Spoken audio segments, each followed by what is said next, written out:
You so good. Oh God. 3, 2.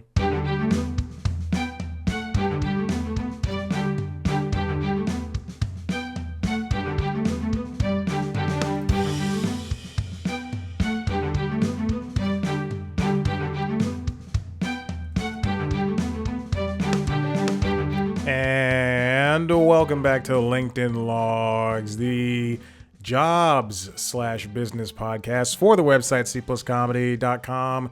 Like I just said, it's a website. Go there, episode 53. I had to look for it. True or false? I just finished an interview with a comedian. True, baby. Very true. You'll see that tomorrow on the Constitutional's feed. So there you go. A quick turnaround time, which means I have to edit the video today. Where are we? What have I been doing? What's been going on? I have a text message. Let me see who that's from. Okay, there you go. I've been getting a lot of spam texts, and I got this text during the interview, and I was just like, oh, someone texted me. Then in my head, I was like, it's probably just another spam text. No, it's a real text message. It's not pertinent. I don't need to answer it now. It's only been a minute or so. I don't know how long this episode is going on for. 2 minutes, 11 seconds. The clock is 1 minute and 4 seconds behind. I didn't get a chance to see a movie today like I usually do on Tuesdays. Kamala Harris, vice president, went to talk to Howard Stern, and I wanted to listen to it live. And quite frankly, I just didn't want to see Joker. Folie à deux. I'll see it at some point. And Megalopolis isn't really playing widely anymore after like a week and a half. So, yeah. Typically, I go to movies on Tuesdays at like 10, 11 o'clock in the morning. Sometimes 10. If a movie's playing at 10, you better believe I'm going to get that. I'm going to go watch it at 10 a.m. It's usually children's movies. Guess who saw The Wild Robot? If you don't listen to the Constitutionals, I saw The Wild Robot. Why would you? I can't imagine, to my dozen subscribers, the people who are like, I never listened to his Jobs podcast, the one where he's serious.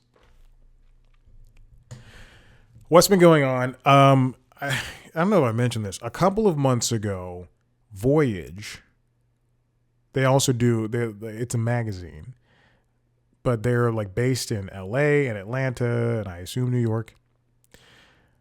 But they what they do is they interview local entrepreneurs. I don't know if that's what I am. I don't make jack from this. But they interview local entrepreneurs who I don't know, leave an impact on their community. And I assume after several years and talking to, people who were doing real things, they're like, do we talk to this guy? So Voyage LA, Los Angeles, reached out to me and they said, hey, we want to interview you. And I went, great, I'm in Atlanta. They said, oh, no problem. We've got an ATL version. And then after a couple of weeks, the ATL people finally reached out to me. The reason why I'm putting myself down, and I'm not doing it for real, just don't, whatever, is that, there's like people actually with actual jobs. Like, oh yeah, I'm a firefighter. Oh, I'm a hairstylist trying to make a difference in my community, whatever. And I'm just like, I want to talk to famous people. I want to do a podcast. I want to do 3 podcasts. I want to do a news show. So we talked. Not even talk. It's just like you write down your answers on this thing. Anyway, that happened a couple of months ago. That already came out. Then I get an email last week from, I believe they have like a creative version. So it's not just entrepreneurs. This one's just like creative people. And they're like, hey, Chad, we liked it. We like this one. Would you want to do another one? But, for the creative, I was like, yes. So I did that this morning instead of going to see a movie. Did that this morning from 10 to 12:55. That's how long, or 12:50. That's how long it took me to write out response. I thought it was going to be something like, I knocked this out in an hour tops. It took me almost 2 hours And at 12:50, I was like, I gotta go take the dog to go pee and poop so I can listen to this Howard Stern interview. Oh my gosh. But you know what? It was good. I learned. I did everything. I wrote everything down. The one issue I have is, I have two issues with the process. First issue is they did not allow me to go back and reread my answers. So I had to, thank goodness I reread my answers the first time. And then I thought, I'm going to go towards the end and then they're going to be like, here's what you said. They did not. And the second thing is they asked for photos that show what I'm doing. Well, I don't take pictures of myself. I don't like being photographed while I'm trying to work. I don't like to be photographed, period. And so what I did was I just went to a bunch of the videos and I just took screen grabs. When they upload this story, it's just going to be a bunch of screen grabs from YouTube. Also, no offense to the less famous people I talked to. I definitely went to the most famous videos. I had a good mix. At one point I was like, wait a minute, I talked to Adam Devine. Wait, let me get that one. I went, wait a minute, I talked to Bobby Moynihan and Craig Robinson and Claudio Doherty. Let me get those. That'll be up at some point. I don't know. Maybe I'll link to it when it's up. So there's that. All right. Let's get into our first story. Also, there's no jobs around. There's no jobs around. I'm on LinkedIn at least once a day. Nary a job to be seen. All right, let's get into this. I'm sorry. I'm seeing something on LinkedIn that is pissing me off to no end. This woman posted her Strava run. I'm not going to say her name. I'm not even going to hint at. And she wrote this whole paragraph post. And it says, it's almost 2 months since being laid off. Exclamation point, exclamation point, exclamation point. Honey, let me tell you. If this is like, oh, you're being motivated, great. I'm so glad. I'm so happy you're doing your thing. You ran 8 miles. That's wonderful. This is me every single day of my life. All right. Network. Keep a list. Personal and professional growth. That has nothing to do with you running 8 miles. This is why I hate LinkedIn. Anyway, I'm going to start posting my workouts and have it do nothing with LinkedIn. This comes from CNN, written by Alicia Wallace. U.S. economy added 254,000 jobs in September, logging surprisingly robust growth. The jobs report came out this past Friday. We saw an increase in jobs in September. This information comes from the Bureau of Labor Statistics, as it does every month. That's higher than August's monthly total, which was revised 159,000. And economists did not expect this, so this is pretty good. The unemployment rate dropped from 4.1 to 4.1 from 4.2%. There's been a lot of hiring, particularly in healthcare and leisure and hospitality industries. Those both have 71,700 and 78,000, respectively, in terms of job gains. Service industries accounted for 202,000 of the monthly gains. It's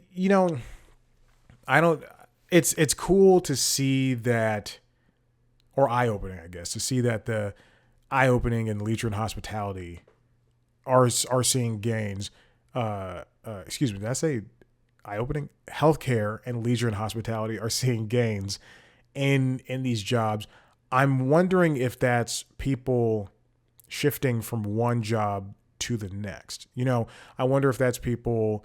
Let's go to service industries accounted for 202,000 of the monthly gains. I'm wondering if that's people. Hey, I've been laid off. I have experience serving at a restaurant. I have experience, doing healthcare. I'm wondering if any of that can be a factor into any of it. Because this is coming from somebody whose job skills are non-transferable. Oh, speaking of which, I did. Okay, so this is a great story to tell. On Friday, I'm at home and I think I'm like about to record, the Constitutional or something. But I get a phone call. Yeah, because I'm sitting at the computer. I'm getting a phone call, and it's from a company. I'm going to go ahead and say the company's name out loud because I do not give a shit. It is.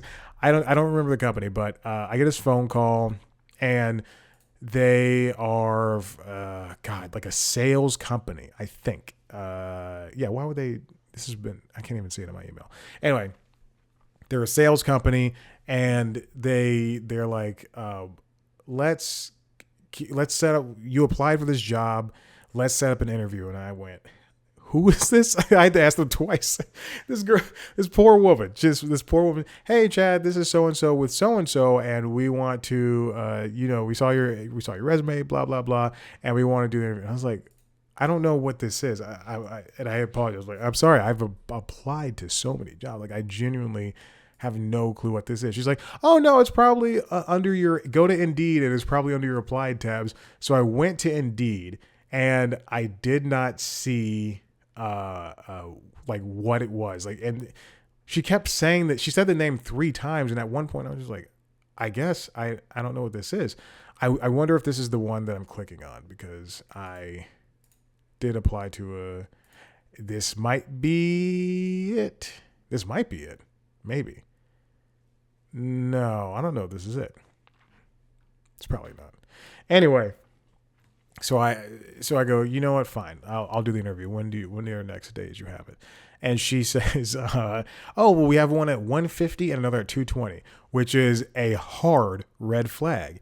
No interview, as desperate as I am, no interview should come that quickly, that easily, unless the person's like, unless they're like, hey, she has time. And put the woman in charge. She has time at 4 p.m. this Friday, or you can wait till next. We can do the first thing Monday. Like, it shouldn't be something that is so quick.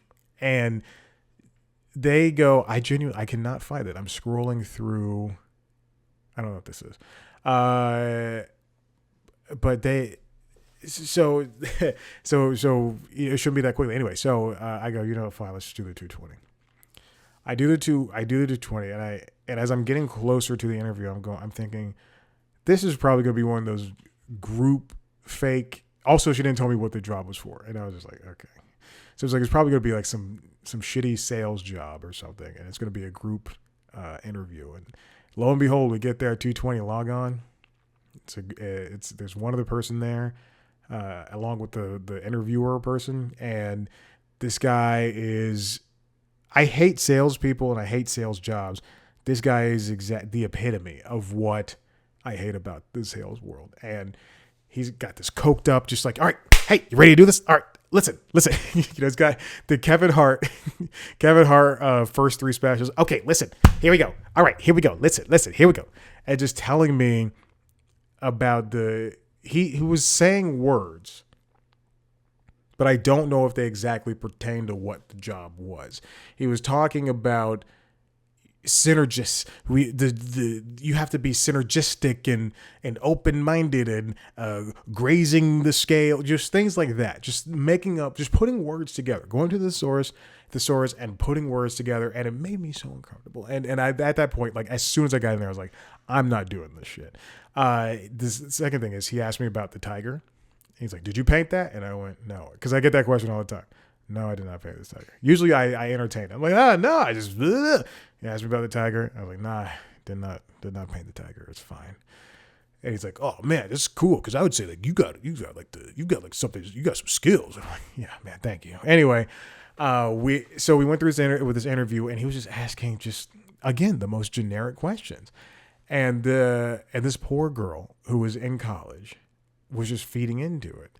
And she was doing the same thing as him. She's like, yeah, I love the dynamic go-getterness of working in perverse lanes. Like no, man, don't fall for this. Because I used to be somebody that fell for that until I was applying to thousands of jobs in my early 20s, and all of them ended up like that BS. Any Hoosers. Every time he would come back to me and ask, like, I would always let her go first when answering the questions, and then I'd be like, it's, yeah, man. I this is what I'm looking for in an employer. I would just give like great 1 to 2 sentence answers, that I think worked out pretty well. Anyway, and also he was making jokes and essentially doing like a Jeb Bush please laugh. Just like if you remember when Jeb Bush was campaigning to be president, and he was at that rally, or that he was speaking somewhere once, and he's like, please clap at the end of something that he said. It just did not work, and he was making these bad jokes. He's like, yeah, this isn't one of the jokes, because I tried to block out everything he ever said, but he was like, why is 647 749, and just like just wait for and she would give it to him, and I was just like, come on, don't do this. He's so thirsty for contact, for contact like that. Oh my gosh. To end the interview, he goes, also the second thing before I end this story, he's like, just looking at your resumes, he had printed out versions of resumes, which was unnecessary. But he's like, just look at your resumes. You both have transferable skills, and you can. So why do you think you want to work in sales? Anyway. So before he ended, he goes, yeah, if you get a phone call, I remember it was a 220 interview, and it ended around 2:40. He's like, yeah, so if you get a phone call at 4 p.m., that we're going to set you up for a second interview, talk to all the partners and bosses and all this stuff, and starting next week, and we're just going to get you in here and have a tour of the building, and get you guys working. And you guys look like you're gonna be ready to work for us coming up here next week. Guess who didn't get a phone call at 4 p.m.? I saw right through his lies, but I also I was like, oh man, I feel rejected for not getting a phone call. Ridiculous. It also reminded me of during the pandemic, I would say like in the summer of 2020, when people were going out in groups and just hanging out with their pods, separated from everybody. I was sitting in the park. I rode my bike to Piedmont Park, and I was sitting in the park and like reading a book and listening to music or whatever. And there are these monks, these cult. I wouldn't even call them monks, but it's like this cult that dresses like monks. They walk around the park and they offer you books about their made-up religion. They offer you books about their made-up religion, and they've also been known to be super aggressive, like very angry and antagonistic if you don't treat them properly. And I'm not kidding. Let's pretend there were 11 groups around me, and I was number 11. They went to 10 people, and they didn't go. So the 10 groups around me, and they went to all 10 groups, but they did not come to me. And I knew what they were, but as somebody who lives alone, and this is before I got Nova. This is before I met Nova. Like I was just living alone in this, in my old apartment. It's like, damn, they didn't want to come talk to me. I would have entertained them for a little bit. Like, no, thank you. I was getting ready to be like, I'm sorry, guys. No, thank you. This man was like walking towards me, turned around, went to another group. Oh my God. That's a jobs report. Hiring was muted across goods producing industries. Construction sector added about 25,000 jobs. I can only see people getting into jobs that are either pay well and they can easily transfer their skills. Like if I was an accounts representative for a marketing company, I can do the same thing for a construction company. Or if I was gonna say a grifter. If I worked as a grip, for a television show or something, then I can go into construction, because that's more or less the same thing. I don't know what's going on, but I definitely hear him chasing the cat. Now let's go on to this final story. As I spoke about last week, Hoda Kotb is leaving the Today Show. We saw Jeff Glor get the axe at CBS News. And now, essentially, what you're going to see for the next couple of years, and let's even stretch into Jimmy Fallon's Tonight Show. Tonight Show loses its Friday episode. You're going to see these morning shows and basically just TV talk show anchors and personalities just have their salaries reeled in because it's getting to be too much for these broadcast networks to pay for. This comes from Joe Flint and Isabella Simonetti at the Wall Street Journal. Star TV anchors are on notice. You're not getting a raise. So they said Jeff Glor's out. Maverick. Jesus.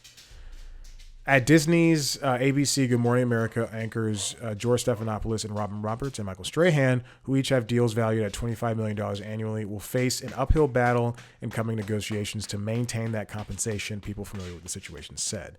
Hoda Kotb didn't want to lose her $20 million a year contract, so she decided to exit, and she will leave next year. ESPN got rid of Zach Lowe, who was a very fantastic NBA writer over there for the website and who's a correspondent on the shows and all that stuff. They said bye to Robert Griffin III, but that was like a month ago at this point. Agents are going to have to, as they write, get the message from these networks. There's not going to be any raises, and there probably going to be some pay cuts because paying 3 anchors for $75 million in total is no longer going to cut it. And what's going to happen is we're going to see all of these anchors, all these personalities essentially just have to lose money in order to continue doing what they do. This reminds me back at CNN, I believe earlier this year or late last year, it was announced that Anderson Cooper, Wolf Blitzer, those people like that are going to have to start taking a pay cut. But in the same idea, I mean, David Zaslav made, $250 million, $500 million.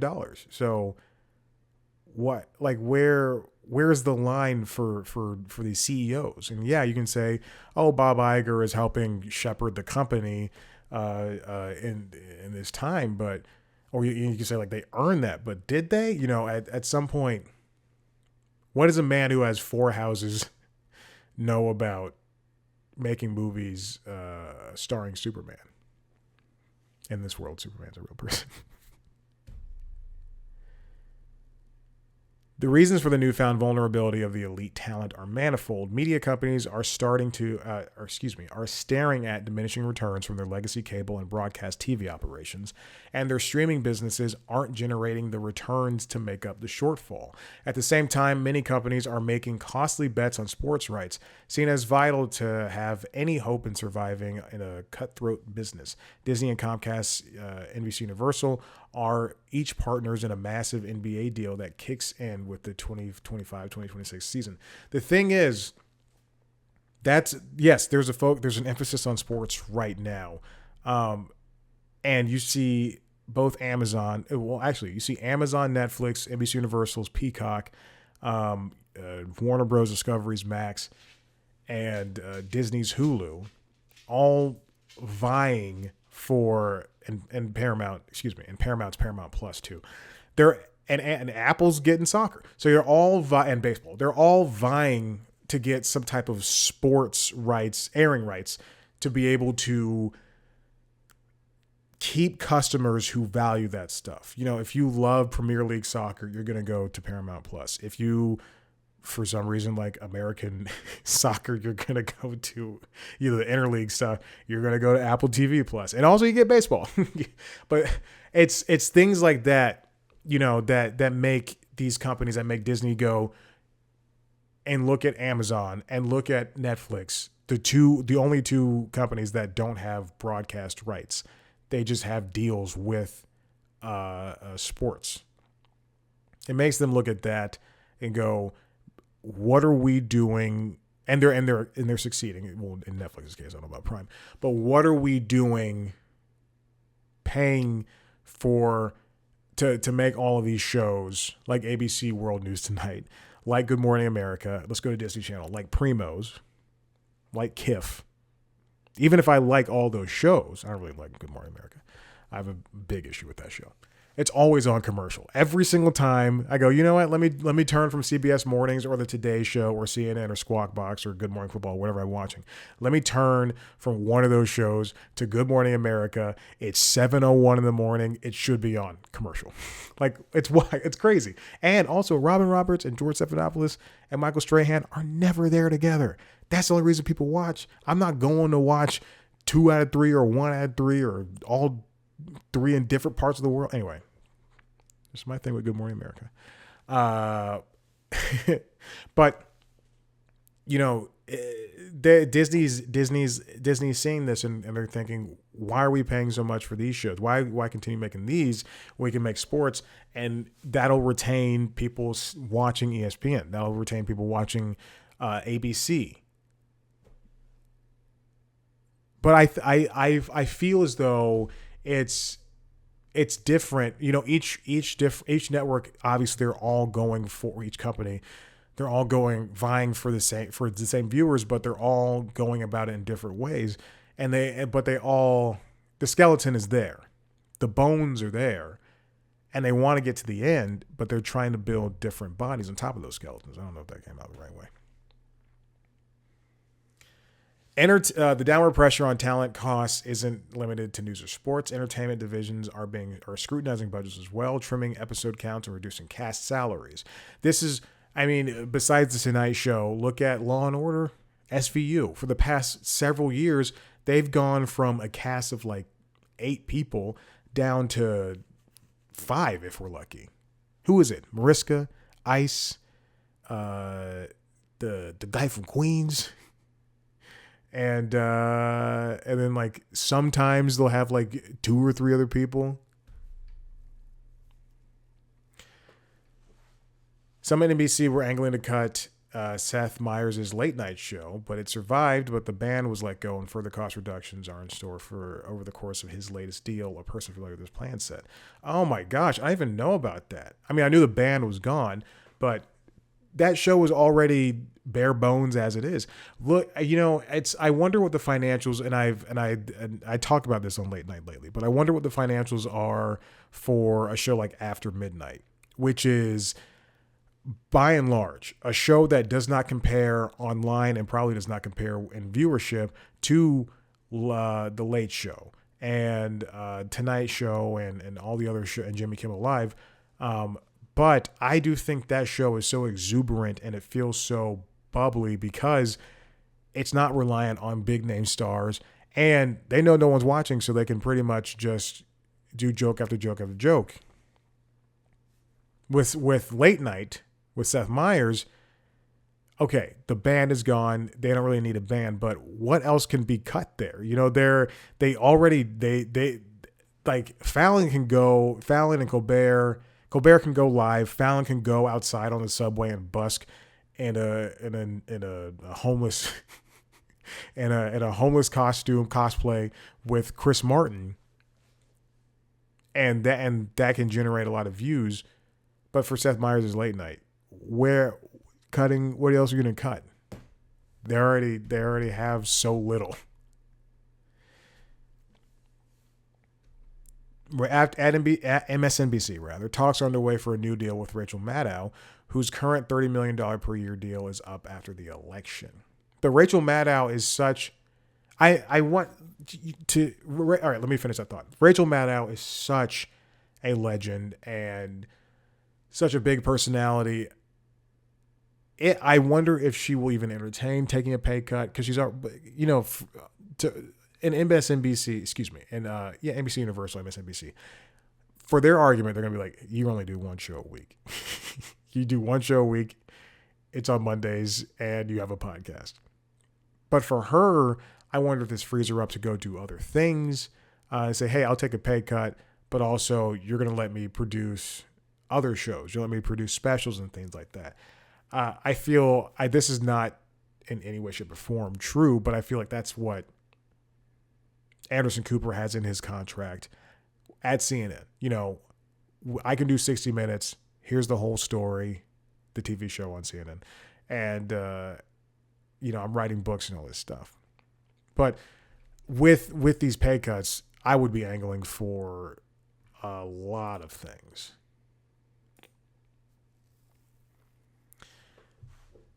CBS News has veered away from the star system in recent years. Norah O'Donnell is being replaced as anchor of its CBS evening news program in favor of a trio of anchors. And like I said, Glor is gone. Stephanopoulos already started negotiations with Disney for a new deal at Good Morning America. People close to him expect a tough negotiation and acknowledge it will be a challenge to avoid a pay cut.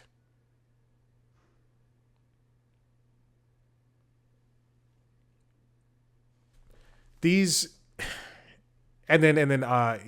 like Stephen A. Smith is going to have to take. He's not going to take a pay cut. ESPN will likely have to offer a huge payday for people like him, whose contract is up next year. Smith said in a recent interview with Chris Wallace that he deserves a substantial raise. I don't know about that. But I get that the days of big anchors are kind of over. However, in this new world, it's when people bring up the idea of there's no more stars, there's no more movie stars. I get that. That's kind of true. And, as Brad Pitt and Tom Cruise and Meryl Streep, and as these people get old, and Denzel Washington, as these people get older, I had to name person of color. As these people get older, we lose what we had in the early 2000s, in the 90s, in the 80s, in the 70s, those bigger than life stars. And now, you're seeing Meryl Streep do TV shows. You're seeing Denzel Washington do Othello, and it goes to Apple TV Plus. Was that Hamlet or was it Othello? I don't know. Still on my list to watch. You're seeing movies that, like Will Smith, do Emancipation, and it just kind of lives on Apple TV Plus. And you're seeing TikTokers. Those are the stars. Instagram people who make content for a living, in quotes. Those are the stars now. However, as we see on The Tonight Show, on The Late Show, we still see people that can pull in ratings. And let's take out the politicians for Colbert's late show, excuse me. We still see Ariana Grande and Taylor Swift and Rihanna just get a million hits online, and they can and Taylor can say sign up to be able to vote for the election, and 80 million people go do it.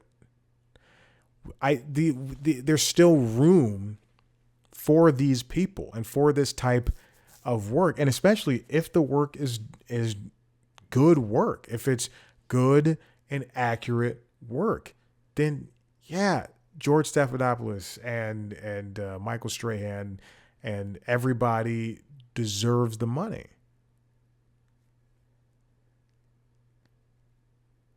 But there's also on the counterpoint to that, to the getting raises, if you do give them pay cuts, where is that money going to be allocated towards? Is it going to go to people who you can bring in and make more shows? If Jeff Glor is gone at CBS and you guys want to do a 24-hour CBS News stream and introduce new shows on CBS 24-hour News, that's a streaming online thing, which is what they're doing, then what is that going to happen? Is his, let's say he made $15 million a year. Is that $15 million going to go towards that? Or is it going to line the pockets of the people at Paramount? Is it going to line the pockets of Sherry Redstone? If the money's taken away, I say give these people more opportunities to go out and do other things. If Stephanopoulos is going to go from $25 million down to $20 million, or if Savannah Guthrie, is that her name? If Savannah Guthrie is, not going to make 20 million, she's got to go down to 15 or 10 or whatever. Then give them opportunities to make other things. It's my important thing is, where's the money coming from? And obviously that's advertisers and things like that and stocks and all that stuff. But also, are people going to be able to, is the money going to be used for good? Is it, are people going to be able to do the work properly? It's, if you look at, obviously I'm somebody who's never had money, and it might be hard, to go for the past 10 years from making between 10 and $20 million to make, half of that. But I will say that, and this is not what I'm saying they should do. If I was somebody who was going to get a reduction in pay, I would go, and television personality is going to get a reduction in pay, I would go, all right, but I'm going to be able to be allowed to do whatever I want. And I want to have more say. I want to be made a producer, and I want to have more say in the kinds of stories we do. I want to be able to pitch shows to you. I want to be able to make podcasts. I want to be able to do that, because that's how they have to make up that money again. Where's the money going to go? Where's it going to do? Who's going to do this? And again, if you're going to cut costs, it has to look like, A, the cost cutting never happened, and B, the same, if not a better quality of work is still coming from this. When at Cartoon Network and at CNN, every time there were layoffs, which was at the point, the 3 years I've been working, 3 or 4 years I've been working for Warner Brothers, it has been quarterly, if not bi-monthly. But whenever there were layoffs, you would always hear the same turn of phrase, that they want us to do more with less. And that is what it feels like when you look at these cost-cutting measures, particularly right now in the morning news and late night space. So where's the line? And when's it going to stop? Where's the money going? Where's the money coming from? Is the work going to be good following this? And look, I will test this. I don't have to have $20 million to tell the types of stories that I do. But I'm also a one-man band. There's low stakes here. All right, listen, if you like what you heard here, head to the website, cpluscomedy.com, where you can see me talk to famous people. If you want to see a video version of the show, go to youtube.com/cpluscomedy. If you want to see video versions of the other podcasts, The Constitutionals, which is the entertainment business news show, and Late Night Lately, which is the late night show, youtube.com/cpluscomedy. Subscribe to those shows wherever you get your podcasts, Facebook, Twitter, Instagram, TikTok at @cpluscomedy, me at Chad Black White. Thank you so much for listening. Bye.